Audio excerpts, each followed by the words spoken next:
નમસ્કાર મિત્રો, ખેડૂત પોકેટ ચેનલમાં તમારું સ્વાગત છે। જાણી લઈએ આજના તાજા અને મહત્વના સમાચારની। તે પહેલા ચેનલમાં નવા છો તો ચેનલને સબસ્ક્રાઇબ કરી દેજો અને વિડીયોને અંત સુધી જોવા વિનંતી। નમસ્કાર મિત્રો, સૌપ્રથમ સમાચારની વાત કરીએ તો ખેડૂતો માટે સરકારનો મોટો નિર્ણય। મુખ્યમંત્રી પાક સંગ્રહ યોજના સહાયમાં કરાયો વધારો। વિગતે વાત કરીએ તો રાજ્યમાં મંત્રીમંડળની બેઠકમાં ખેડૂતોના હિતમાં મોટો નિર્ણય લેવામાં આવ્યો છે। મુખ્યમંત્રી ભૂપેન્દ્રભાઈ પટેલના અધ્યક્ષ સ્થાને મળેલી મંત્રીમંડળની બેઠકમાં રાજ્યના ખેડૂત હિતમાં એક મહત્વપૂર્ણ નિર્ણય લેવામાં આવ્યો છે। પ્રવક્તા મંત્રી જીતુભાઈ વાઘાણીએ આ અંગે વિગતો આપતા જણાવ્યું હતું કે ખેડૂતોના પાક ખેતરમાં જ સુરક્ષિત રીતે જળવાઈ રહે તે હેતુથી અમલમાં મુકાયેલી મુખ્યમંત્રી પાક સંગ્રહ સ્ટ્રક્ચર યોજના એટલે કે જે તાર ફેન્સિંગની જે યોજના છે તેનો વ્યાપ અને સહાયમાં રાજ્ય સરકારે ધરખમ વધારો કર્યો છે। મંત્રીએ આ યોજનાની વિગતો આપતા જણાવ્યું હતું કે અત્યાર સુધી ખેડૂતોને 300 ચોરસ ફૂટ સુધીના પાક સંગ્રહ સ્ટ્રક્ચર બનાવવા માટે કુલ ખર્ચના 50% અથવા તો 1 લાખની સહાય આપવામાં આવતી હતી। તે ખેડૂતોની વાસ્તવિક જે જરૂરિયાતને ધ્યાને રાખીને હવે આ મર્યાદા બમણું કરવાનો જે નિર્ણય લેવામાં આવ્યો છે, જે મુજબ હવેથી ખેડૂતોને 600 ચોરસ ફૂટ સુધીનું પાક સંગ્રહ સ્ટ્રક્ચર બનાવી શકશે અને તેના માટે મળવાપાત્ર સહાયની રકમ પણ વધારીને 2 લાખ કરી દેવામાં આવી છે, જે ખેડૂતો માટે મોટા સમાચાર કહી શકાય। ત્યાર પછીના મહત્વના સમાચારની વાત કરીએ તો શાળાઓમાં વેકેશન 10 દિવસ લંબાવવામાં આવશે। કોલેજોમાં ઓનલાઈન શિક્ષણ આપવામાં આવશે। વિગતે વાત કરીએ તો ગુજરાતમાં હાલ ચાલી રહેલી ભારે ગરમીને જે જનજીવન પર મોટી અસર કરી છે તથા હવે નવા શૈક્ષણિક વર્ષના પ્રારંભ આગામી માસથી શરૂ થનાર છે। તે સમયે હવે શાળા સંચાલકોએ જ્યાં સુધી હીટવેવ ચાલુ હોય ત્યાં સુધી શાળાઓમાં શિક્ષણ કાર્ય ચાલુ નહીં કરવા સરકારને વિનંતી કરી છે, જેના કારણે હવે શાળાઓને નવું શૈક્ષણિક સત્ર જે તારીખ 8 જૂનથી શરૂ થઈ રહ્યું છે તેમાં હવે વેકેશન 1 સપ્તાહ 10 દિવસ લંબાવવામાં માંગણી કરી છે, જેના પર હવે રાજ્ય સરકાર દ્વારા આ સપ્તાહના અંત સુધીમાં નિર્ણય લેવા તેવા સંકેત છે। રાજ્ય સરકારને બાળકોના આરોગ્ય ઉપરાંત હાલ જે ઈંધણની સ્થિતિ છે તથા વાહનોને પૂરતા પ્રમાણમાં ગેસ પેટ્રોલ મળી રહ્યા નથી તેને પણ એક કારણ તરીકે રજૂ થયું છે। વડાપ્રધાન નરેન્દ્ર મોદીએ તો ઓનલાઈન શિક્ષણની પણ સલાહ આપી છે અને કોલેજો તથા અન્ય ઉચ્ચ શૈક્ષણિક સંસ્થાઓ તેના પર વિચારણા કરી રહી છે।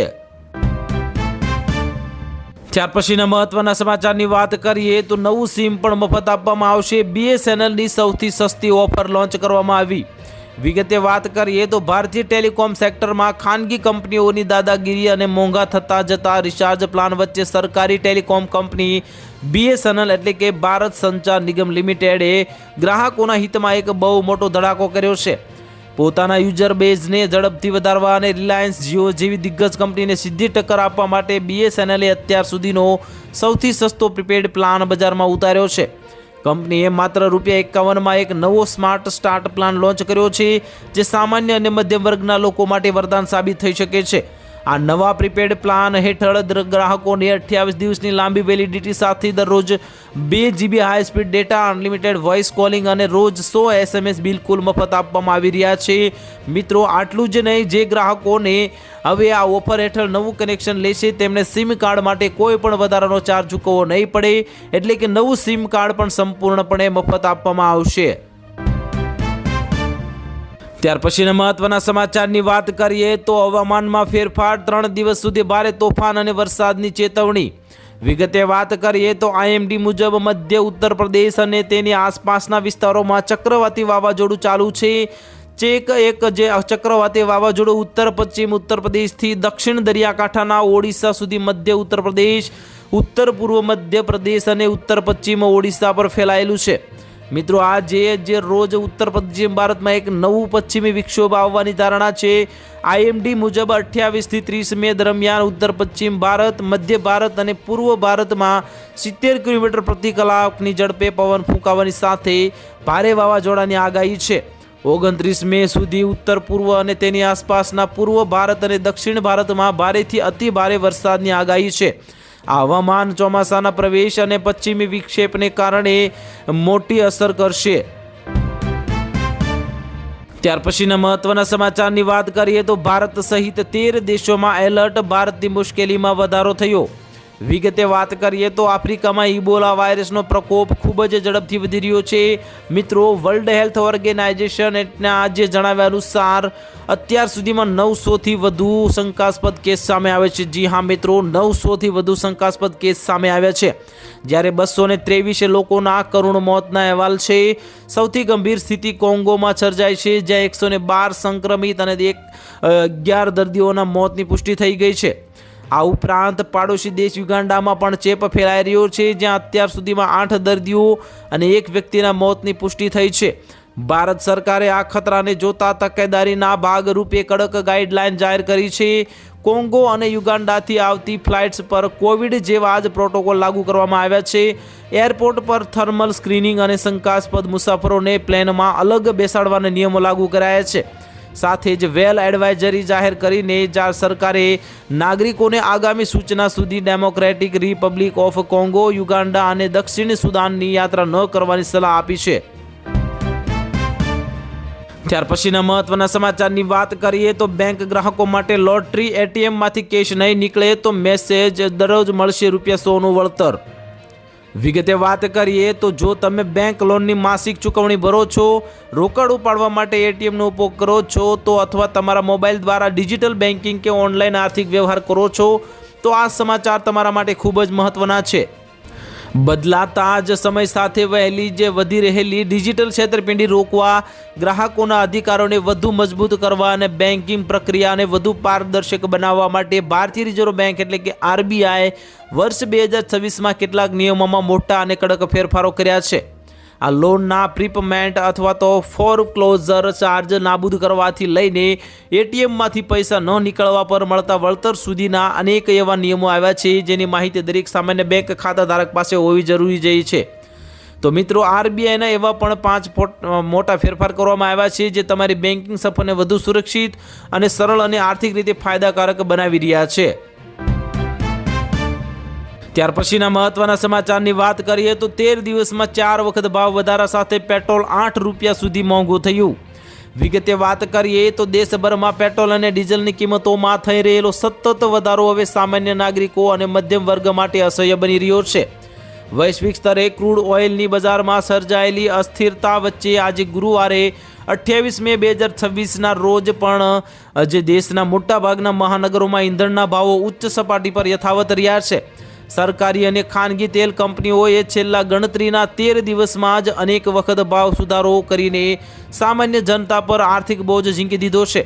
મિત્રો, આ આકસ્મિક ભાવ વધારાની સીધી અસર, નકારાત્મક અસર મધ્યમ વર્ગના રસોડાના બજેટ તેમજ પરિવહન ક્ષેત્ર પર સ્પષ્ટપણે જોવા મળી રહ્યો છે।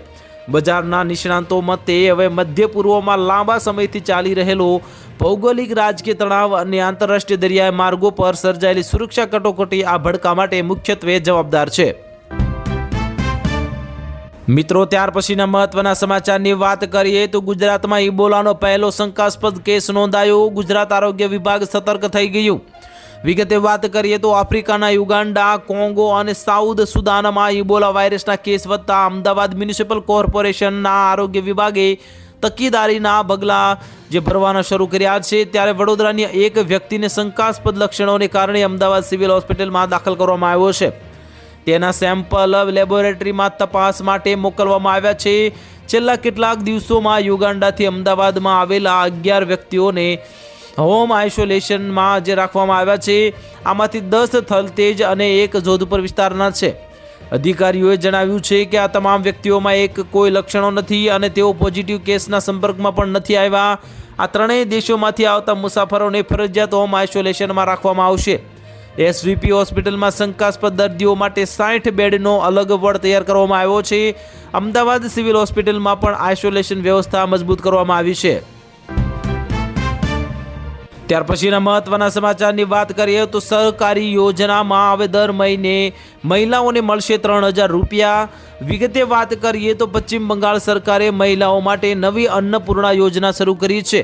આ યોજના હેઠળ પાત્ર મહિલાઓને માસિક ₹3000ની સહાય નાણાકીય સીધી તેમના બેંક ખાતામાં આપવામાં આવશે। આ યોજના 1 જૂન 2026થી અમલમાં આવશે અને ભંડોળ ડાયરેક્ટ બેનિફિટ ટ્રાન્સફર દ્વારા એટલે કે ડીબીટી દ્વારા તેમના આધાર લિંક બેંક ખાતાઓમાં ટ્રાન્સફર કરવામાં આવશે। મિત્રો, આ યોજનાનો લાભ 25 થી 60 વર્ષની જે મહિલાઓ છે તેમને મળવાપાત્ર થશે. જો કે કેટલીક શરતો લાગુ પડે છે, પરંતુ સરકારી નોકરી કરતા મહિલાઓ, સરકારી પેન્શન મેળવતી મહિલાઓ અને આવકવેરો ભરતી મહિલાઓને આ યોજના માટે પાત્ર નથી. સરકાર જણાવે છે કે હવે તેનો હેતુ આર્થિક રીતે વંચિત મહિલાઓનો માસિક અને નિશ્ચિત નાણાકીય સહાય પૂરી પાડવાનો છે. ત્યાર પછીના મહત્વના સમાચારની વાત કરીએ તો હવે સરકારનો મોટો માસ્ટર પ્લાન, ટૂંક સમયમાં જ બદલાઈ જશે પેટ્રોલ ડીઝલ ભરાવવાની રીત. વિગતે વાત કરીએ તો આજના સમયમાં મોંઘવારી અને પ્રદૂષણ બંને સામાન્ય માણસ માટે ચિંતાનો વિષય બન્યા છે. ખાસ કરીને પેટ્રોલ અને ડીઝલના વધતા ભાવ મધ્યમ વર્ગના ખિસ્સા પર સીધી અસર કરે છે. આ પરિસ્થિતિ વચ્ચે હવે ભારત સરકાર પેટ્રોલ પંપો પર ઈંધણ વેચવાની આખી સિસ્ટમમાં એક મોટો અને ક્રાંતિકારી ફેરફાર કરવા જઈ રહી છે. આગામી સમયમાં જ્યારે તમે પેટ્રોલ પંપ પર જશો ત્યારે તમે માત્ર સાદું કે પ્રીમિયમ પેટ્રોલ જ નહીં, પરંતુ તમારી ગાડીના એન્જિનની ક્ષમતા અનુસાર અલગ અલગ પ્રકારના પેટ્રોલ ખરીદવાના વિકલ્પો મળશે. સરકાર બજારમાં જેમ કે E20, E22, E25 અને E30 જેવા જુદા જુદા પેટ્રોલ લાવવાની તડામાર તૈયારીઓ કરી રહી છે. આ નીતિ પાછળ સરકારનો મુખ્ય હેતુ વિદેશમાંથી મંગાવવામાં આવતા મોંઘા અશોધિત તેલની આયાત ઘટાડવાનો અને દેશમાં ગ્રીન તેમજ સ્વચ્છ ઇંધણને પ્રોત્સાહન આપવાનો છે.